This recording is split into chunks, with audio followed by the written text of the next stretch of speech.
No, I can't say the word. It's Dnepropetrovsk. That's a city in the Ukraine. Oh. Dnepropetrovsk.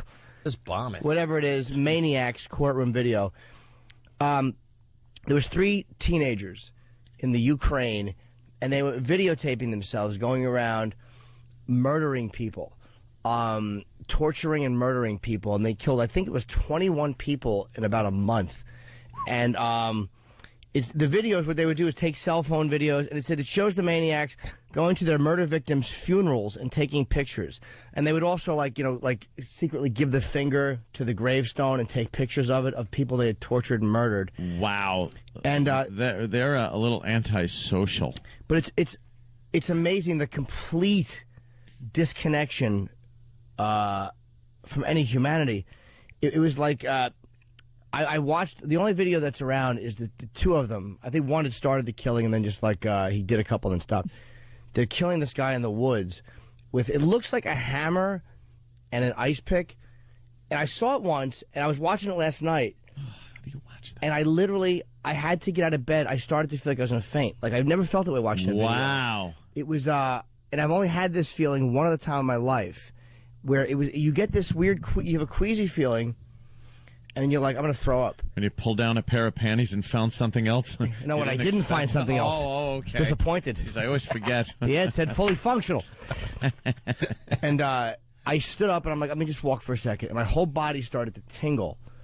And I'm like, I'm going to faint. I'm going to pass out. Wow. I had to get a water and sit down on the sofa because I started to go. I could feel myself starting to get ready to pass out. Just from watching a video of this. I think I hadn't eaten all day either. It's such a visceral. Can I jump in for 1 second? So you get that feeling and you go and get the water. So why would you now sit back down and continue watching the video? You didn't. I couldn't. I mean, I had already seen it one other time before, and I don't know why you watch I can't do it to myself. To connect. I don't know why. It's not a thrill. It's not like I don't know why I watch stuff like that. That's like in the movies when they try to dramatize or portray somebody being killed, and then there's somebody standing in the background watching, and they turn around and just hurl, that's you can't watch that without a physical reaction to the disgust that you're seeing. And these 3 scumbags were from families of wealth. Yeah, they were 3 rich kids who admitted that they were doing it for the thrill. It was a hobby. They wanted to have cool memories when they got older. Jesus. That's what they're saying? Yeah, and that's why they did it. And they started on cats, and they said that they would offer rides to people. But the guy being killed, he's just laying in the woods, and he's wearing a suit jacket, and he's not really moving. They'd obviously beaten him, and then his face is bloody. But it's so awful. They're jabbing him with an ice pick in his stomach. It's terrible. It's just a terrible thing. But now that they're starting to become world news now, I saw this a couple days ago for the first time, and now you Google it, and it's coming up more and more. Death penalty. But not even the death penalty. It's almost like as crazy as Islam is sometimes. I would love to just see what the death penalty people say about this one. What does it take for you to agree that we need a death penalty? Aren't they a little more strict in the Ukraine about things like that? I'm just saying as a human being, because there's people in America where it's different. They would still fight that these guys don't deserve the death penalty. I don't understand that one. Here in this country, obviously. But to those people, what does it take for you to understand that some of these people don't deserve to walk this earth? These are guys, I saw that one video where they had a pit that had fire in it, and they lit these guys, they put these gas on these guys, they just pushed them backwards on their knees into a pit. That's the only way to handle guys like this. Absolutely. It's the most, I literally almost fainted watching a video. I can't believe I got that reaction. And Matt in Queensbury felt the same way watching beheadings. I've never... I can't watch Nope. I completely understand what's going on. I don't need to see the videos. That's just something I just can't deal with. But with the internet, it's amazing. It's something I never would have sought out, but it's there, and you watch it, and it's I don't know. I wish I knew why I did it. I really don't get a thrill out of it. I don't think I don't know. Those Ukrainians are crazy, though. It should just be, we, the jury, find the defendant guilty. We, the jury, find this defendant guilty.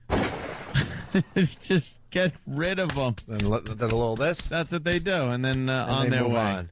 Jimmy, I got to ask you. So you start your surfing. Do they still use the word surfing? Sure. And you ended up there. I like to call it cruising on the information superhighway. That's futuristic. Where did you start? And it's obvious where you ended, because I don't think you see videos after that. I don't think you keep your surfing going. Well, I go to the one. But you went online to do what to begin with? I was online. Pay some bills maybe, and then Oh yeah. You know what I mean? I'm like, where did you start, and then you ended up here? Checking emails and stuff. I think I was checking emails. Mm-hmm. And whatever I was doing, and then just I've been in a weird funk for a little while, so I was just kind of keeping busy. And I go to this one site where I look at these gore videos. I wish I didn't know the name of the site. That's why I won't give the name out. And this new one was updated, and the guy put it's the most graphic, gruesome video. The beheadings are bad. But Jimmy, I don't all right. There's gore video websites. It doesn't mean you have to go there and watch this stuff. I know they're out there. I know. I don't know why you feel compelled to watch. I don't either. I know where I could go, and I just don't want to or need to. But other people do watch this, and I don't know. You're not alone. Look at the phones; they're lit. 1 million people have seen these videos. I just choose not to. Why? What is it that makes you go there? The same thing that makes people slow down at a car accident. It's almost like someone told me, because I asked why do they do that, and then someone told me one time it was an instinct in you to want to see what happened to the other creature, like the other person, to avoid it. Or it's kind of something you don't think through rationally, like an animal looking at another animal who's wounded. I don't know exactly. I wish I knew. Maybe a psychologist knows. Does your hand start shaking on the mouse at least? Like, oh God, I think I'm going to do this again. I think I'm going to click on this video. No, it's just they're there. Wow. They're horrible, and I find myself so empathetic. Like it didn't make me harsher. It actually made me a lot more empathetic towards other people, because you picture yourself in that horrible, horrible place, the hopelessness those people feel, and it's like it's just. I felt tremendous empathy for those people. Horrible. Yeah, of course. Wow. I'm sorry to wreck the show. Have other people seen it? I mean, I know the phones are lit. Chris from PA, I want to hear how the video ends. Maybe the guy stands up and goes, ta-da. Yeah. Do we get a ta-da at the end of this video, Chris? Hey, boys. Yeah, I watched the video through, and at the end, when you think the guy's dead, he's laying there with an ice pick in his eye. He actually reaches up to pull it out. Like, he's just laying there motionless, and then he reaches up at the last minute to pull this thing out. It was horrific. I felt the same way that Jimmy did, but I couldn't stop watching. What do you mean? The guy, the dead, almost dead guy, reaches up and pulls the ice pick out of his own eyeball? He can't reach it. He makes an attempt. Oh, he makes a little attempt. He was almost paralyzed, like with he couldn't move. The hard part for me to watch it was that they had bludgeoned him with something, and there was a breathing. He couldn't breathe. He was like, it was this fighting for breath, and these monsters. They show one of these kids in the video like looking and laughing, and it's the way they laugh. And then afterwards, Manny, Sal. They run out to the car, and they like pour this solution or whatever, this water on the hammer. Yeah. It's just wow. It's awful. All right. Thank you, Chris. No problem, later. Hey, just some real people you just pretty much can't relate to out there. You know, it's completely unrelatable. All right. Well, that sucked. To hear the Opie and Anthony Show 5 days a week live on satellite radio, online on your phone or tablet, or even on demand, go to SiriusXM.com. Also, interact with the Opie and Anthony Show on Twitter, @Opie Radio, @Anthony Cumia, and @Jim Norton.